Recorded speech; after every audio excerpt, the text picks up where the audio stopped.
Hey everybody, welcome back to Nathan Trueb Guitar. Today I'm going to be teaching you a song, and I decided to teach you Pink Floyd, Wish You Were Here, off of the Wish You Were Here album.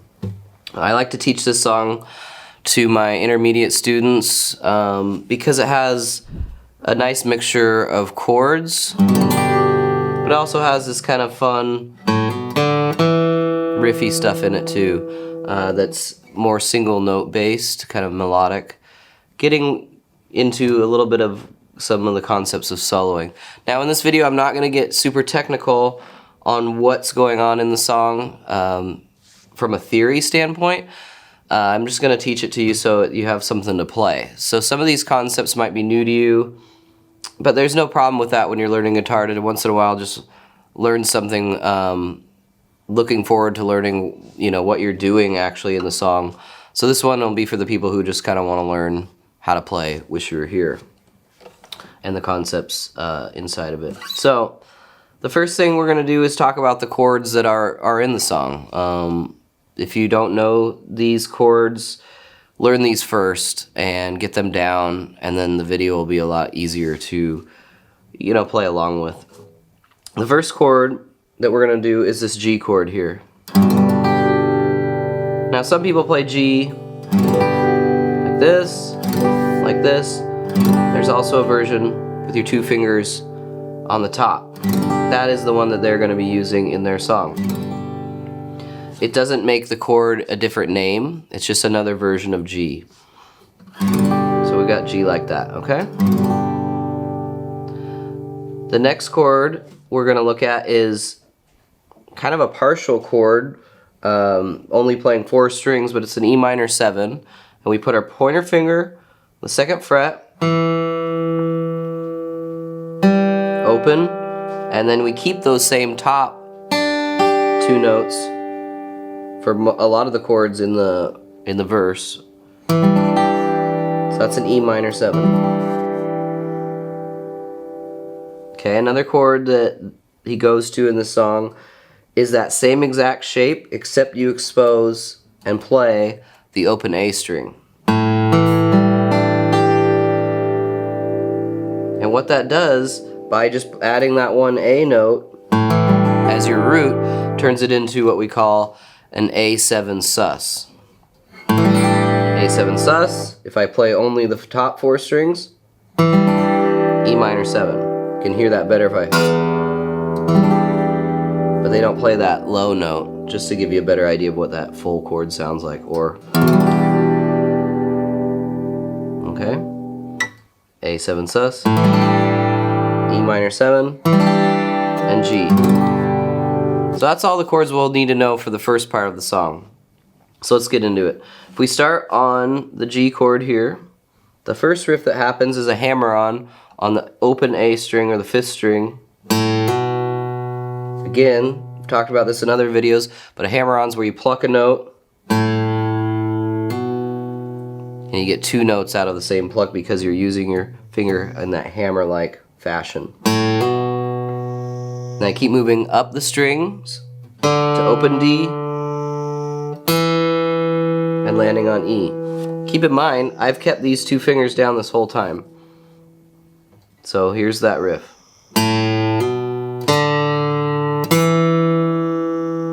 Okay, now I've already plucked the first note of my E minor 7 chord, and then I'll give it a down, up, down. Okay, so that whole thing. Down, up, down. So that's kind of like the call line. Now we're going to have the response line. Okay, let's go through what that is.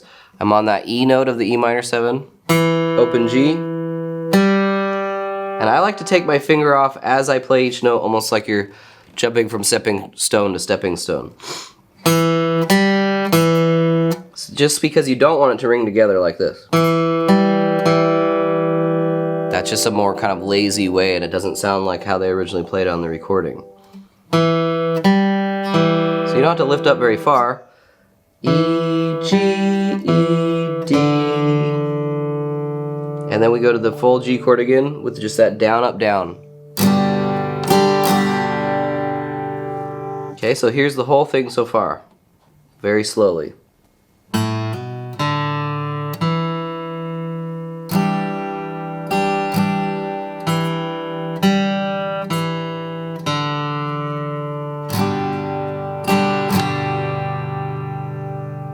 Okay, hopefully you're with me so far. Now the next half, start with the low G this time. It's kind of a lead-in pickup note. Same exact riff. Same exact strum. So it's almost a complete repeat. Besides that low G that we added the second time around.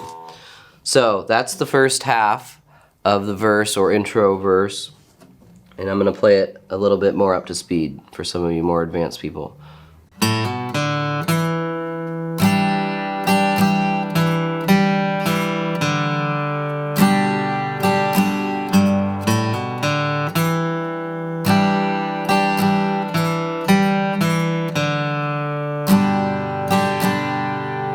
Okay, now the second half. We start with that G pickup note again. Same exact thing, down, up, down. But this time, we're walking into that A7 sus. Walking down. So that's 2, open, 2, open. Put my finger back on that note that I started on. But this time we're strumming from the 5th string A. Feel that different sound of the chord, that unresolved quality of the suspended chord, A7 sus or suspended. Okay, so that was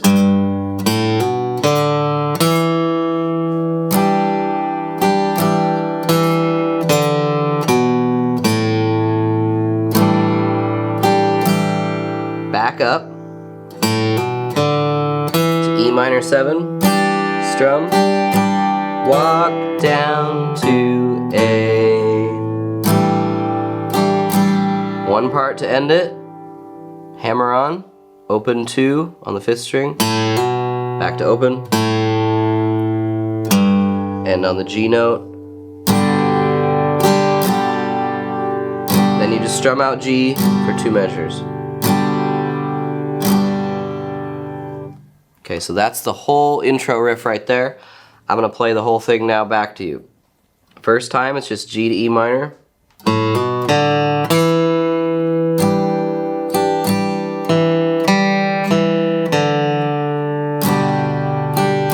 Low.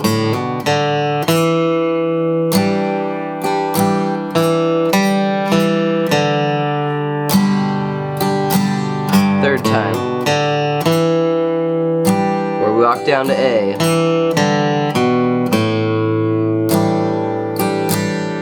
Back to E.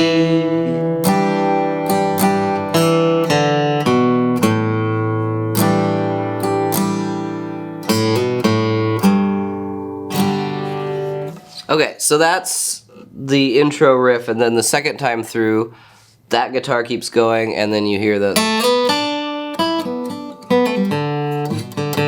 all that acoustic lead guitar solo. But before we get into that, let's learn the rest of the song. So the true kind of essence of this song is it has an A part and a B part. The A part is that instrumental, which is almost like the verse, is the guitar riff. It's so melodic, and the solo. So when he actually starts singing, that's after those 2 bars of G that we held out just strumming. Now you can either just play 4 down strums, if you're more of a beginner, 2, 3, 4. Now if you are familiar with a more advanced strum, which we'll talk about in another video, you can, it's kind of like you're playing a tambourine with your right hand, which would be technically 1E and a 2E and a 3E and a 4E and a... But of course they're not playing all those notes, they're grabbing some of them, but they're basing most of them off the quarter note, the downbeat when my foot is tapping.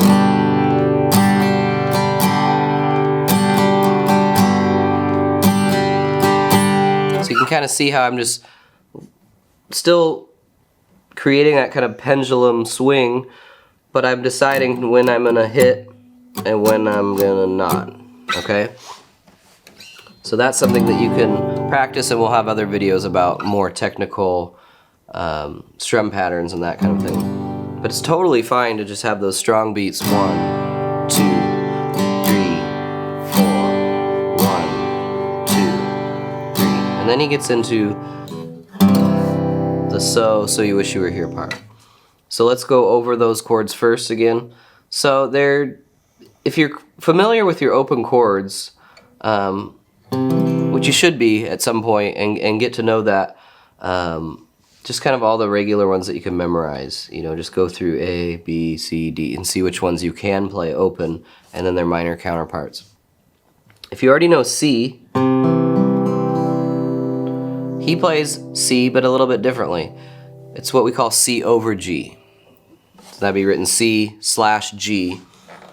And that's just because in the low E string, he's putting his finger on a G. And I'm using my third finger, pinky, middle, pointer, and then I can strum all the strings, and you get this. I really like this C better than a regular C major.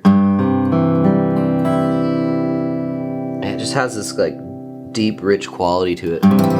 So whenever I can, I end up playing that C. And then the D, he plays with his thumb over the 2nd fret, giving it a D over F sharp, or D/F sharp. Regular old A minor, and then the G that we've been using the whole time. Okay, so here's how this part goes. Again, this is the same idea. You can stick to 4 regular downbeat strums, or you can do the more tambourine style 16th note improv strum. So here's the 4 bars of G leading into the singing verse.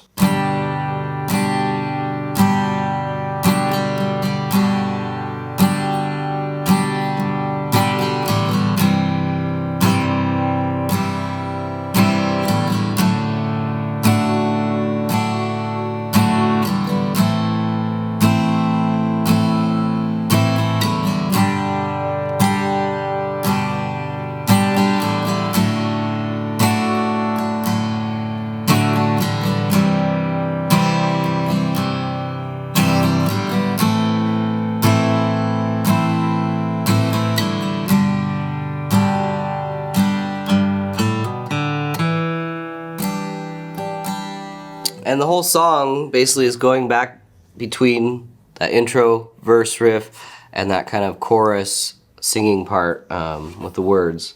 Like I said before, don't be afraid to just, and you should, if you're not advanced enough to play that syncopated strum, you should just be doing exactly what your foot is tapping to kind of get that beat in your head.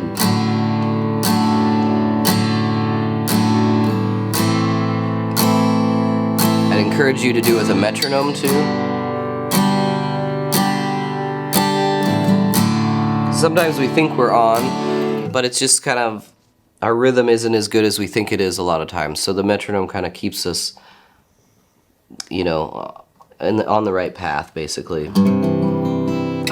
I think I want to wait on the solo for a part 2 of this video because that's going to be a little bit more advanced. If you've done some soloing or you want to get into it, we'll get into that next time. So thank you very much, and we'll see you next time. No. Thank you guys for watching. I hope you enjoyed learning Wish You Were Here by Pink Floyd with me. Just make sure you practice it a little bit every day, going slow to fast, perfecting each stage in between in that progression. And make sure you hit the notification bell and subscribe if you're liking the channel. Share it with your friends. We will see you every Friday. See you guys next time.